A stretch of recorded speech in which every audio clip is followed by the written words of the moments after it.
Turn the light on over the mic. You'll get a better picture. If you can turn these lights on, you'll get a better shot. Yeah. Much better.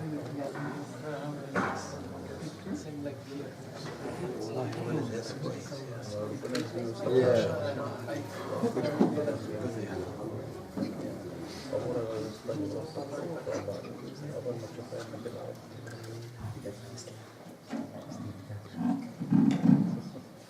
الله أكبر الله أكبر أشهد أن لا إله إلا الله أشهد أن محمدا رسول الله حي على الصلاة حي على الفلاح وإقامة الصلاة وإقامة الصلاة الله أكبر لا إله إلا الله.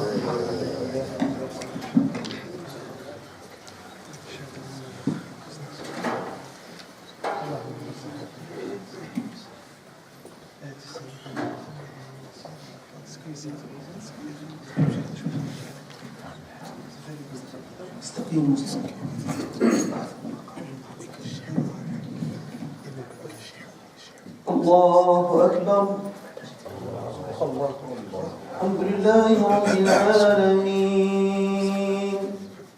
الرحمن الرحيم مالك يوم الدين إياك نعبد وإياك نستعين اهدنا الصراط المستقيم صراط الذين أنعمت عليهم غير المغضوب عليهم ولا الضالين. آمين. ولقد خلقنا الإنسان ونعلم ما توسوس به نفسه ونحن أقرب إليه من حبل الوريد إذ يتلقى المتلقيان عن اليمين وعن الشمال قعيد ما يلفظ من قول إلا لديه رقيب عتيد وجاءت سكرة الموت بالحق ذلك ما كنت منه تحيد ونفخ في الصور ذلك يوم الوعيد وجاءت كل نفس معها سائق وشهيد لقد كنت في غفلة من هذا فكشفنا عنك غطاءك فبصرك اليوم حديد وقال قرينه هذا ما لدي عتيد وقال قرينه هذا ما لدي عتيد ألقيا في جهنم كل كفار عنيد مناع للخير معتد مريب الذي جعل مع الله إلها آخر فألقياه في العذاب الشديد قال قرينه ربنا ما أطغيته ولكن كان في ضلال بعيد قال لا تختصموا لدي وقد قدمت إليكم بالوعيد ما يبدل القول لدي وما أنا بظلام للعبيد يوم نقول لجهنم هل امتلأت يوم نقول لجهنم هل امتلأت وتقول هل من مزيد وأزلفت الجنة للمتقين غير بعيد هذا ما توعدون لكل أواب حفيظ من خشي الرحمن بالغيب وجاء بقلب منيب من خشي الرحمن بالغيب وجاء بقلب منيب ادخلوها بسلام ذلك يوم الخلود ذلك يوم الخلود لهم ما يشاءون فيها ولدينا مزيد. الله أكبر.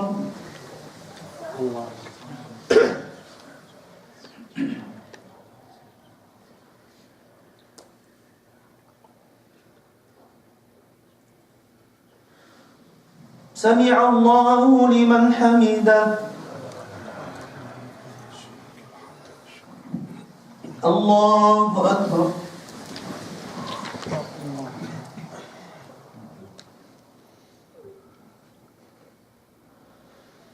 الله أكبر.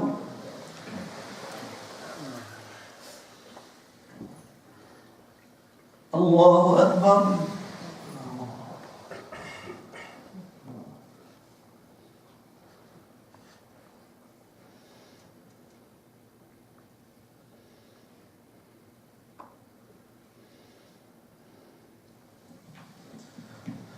الله أكبر.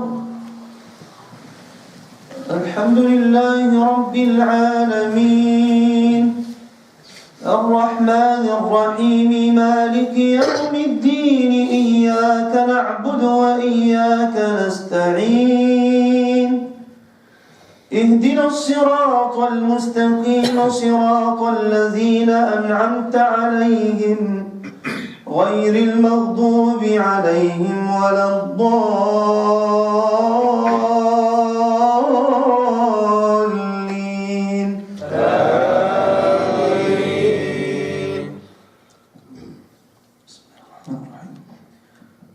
والسماء ذات البروج واليوم الموعود وشاهد ومشهود قتل أصحاب الأخدود النار ذات الوقود إذ هم عليها قعود وهم على ما يفعلون بالمؤمنين شهود وما نقموا منهم إلا أن يؤمنوا بالله العزيز الحميد الذي له ملك السماوات والأرض والله على كل شيء شهيد.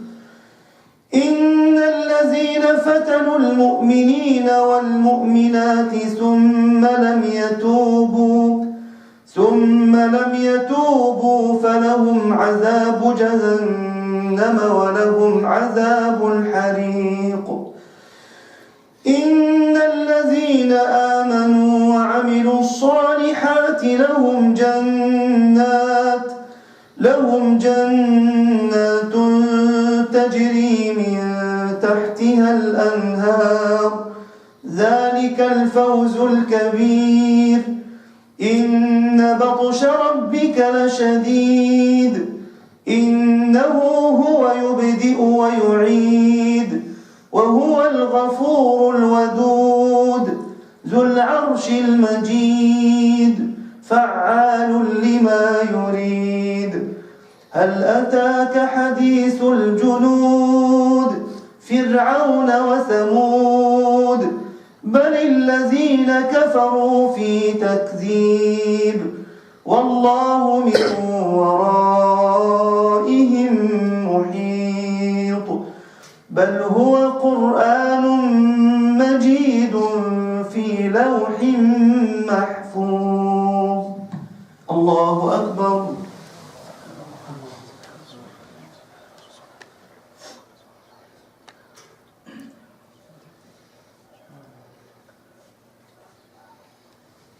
سمع الله لمن حمده. الله أكبر.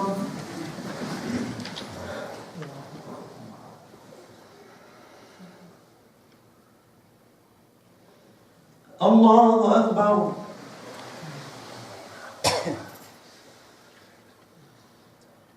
الله أكبر.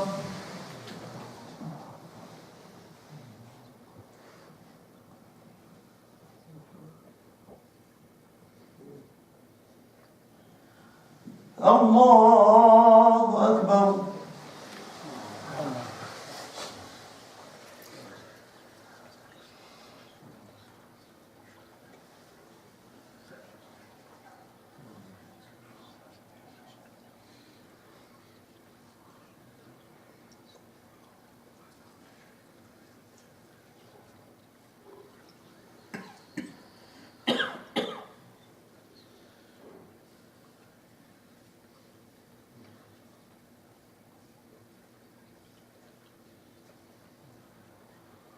السلام عليكم ورحمة الله. السلام عليكم ورحمة الله.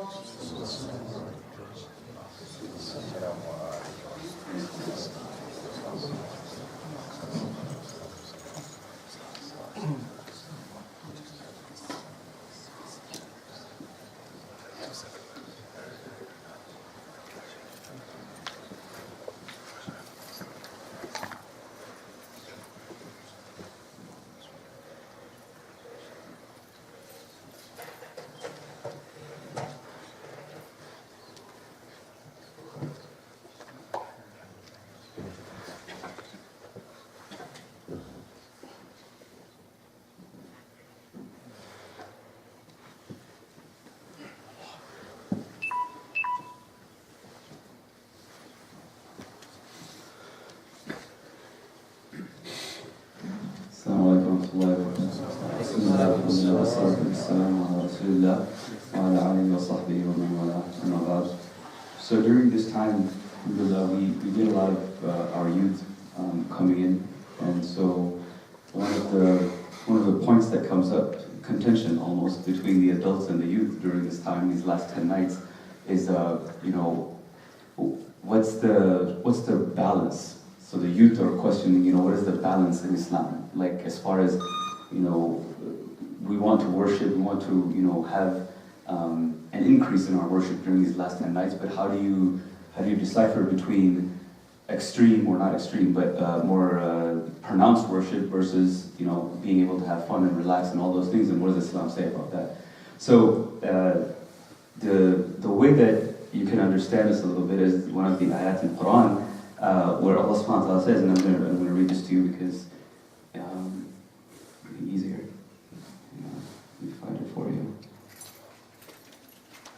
62. It's an ayat from Surah Al-An'am. I just don't want to read it correctly, so I want to make sure I read it right to you. So Allah subhanahu wa ta'ala says, this is saying to the Prophet sallallahu alaihi wasallam, قل إن صلاتي ونسكي ومحياي ومماتي لله رب العالمين. So the way we can translate that is that Allah subhanahu wa ta'ala is saying that, Muhammad say to them that my prayer and my sacrifices and my entire life and my death is for Allah subhanahu wa ta'ala, Lord of the worlds, Rabbil Alameen. So from that, the reason why we have this balance issue when we talk about these things is because one of my teachers, Hafidhullah, he used to talk about there's 3 areas where this balance question comes up. The first one is in fun. What is fun? Like, how do you have fun?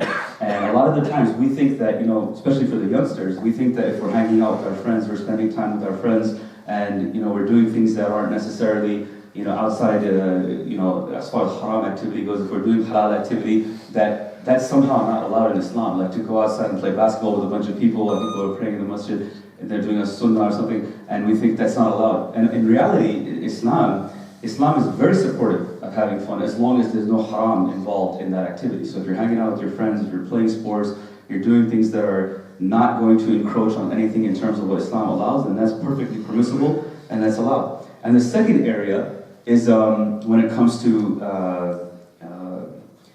so the first one is fun. The second one is in wealth.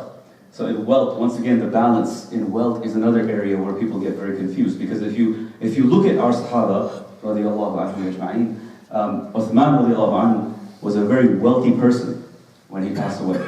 Very wealthy person. And so Khadija, Abu Bakr, radiallahu anhu ajma'in, all of them were very wealthy when they passed away. And we have this misconception in the community that if somebody is wealthy, that somehow there's something wrong with being wealthy. And there's nothing wrong with that. As long as we're doing the things we're supposed to do, we're following Islam correctly, paying the zakat, all these things. It's a reminder for us to remember that these three areas, the first one was fun, second one was wealth, and the third one is accepting leadership. This is the third area where things get confusing. People start to think that there's no balance there. Meaning accepting leadership, the Prophet ﷺ told us that each of us is a leader. Inherently, we're leaders, and we are responsible for our flock as a shepherd. So as a leader, we are shepherds and we're responsible for our flock. So as a young man, as a young woman, there's always something you're responsible for. So if as a father, you're responsible for your kids. If you're at your work, you're responsible for whoever is reporting to you at work. But it goes down all the way to the point where even if you're a teenager, you're responsible for your younger siblings, or you're responsible for going. Either way, the point is that we are all leaders in one way or another, and that responsibility is there. So it's to be understood that way. Now, speaking of balance beyond that, is the fact that Islam itself is very clear in going beyond what's the balance. So forget outside of Islam. Within Islam itself, being extreme in certain things is obviously not permissible. And a way to illustrate that is if you look at the story of the night before they were going to do the Jamarat. Everybody knows what Jamarat is, right? When you stone the stones in Jamarat? Everybody knows what that is? Okay. So the night before the Prophet ﷺ was going to do that, one of the companions came to him and he had the pebbles in his hand that they were going to use to stone the Jamarat. And he showed him those rocks, those pebbles, and the Prophet ﷺ pointed to them and he said specifically that this is the size that you want to throw. Specifically told him, this is the size that you want to throw. And the companion had different sizes in there, and he continued that statement by saying, وَإِيَّاكُمْ وَغُلُوفِ الدِّينِ, which is basically, don't be extreme in your religion.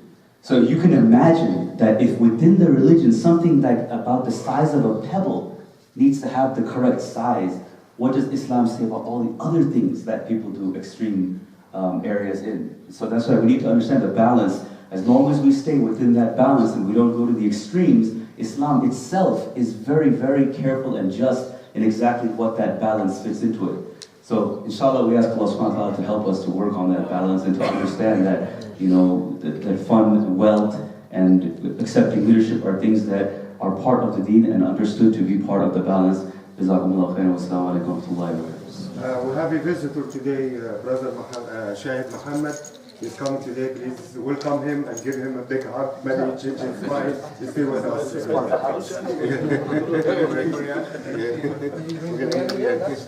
can't eat when you're fasting. Give him a hug, but he pay money or not? No, I want him to change his mind. I give him a hug, but he pay money for me? Assalamu alaikum. Give the brother a big hug. Give hug. Take one from me. Give him a hug.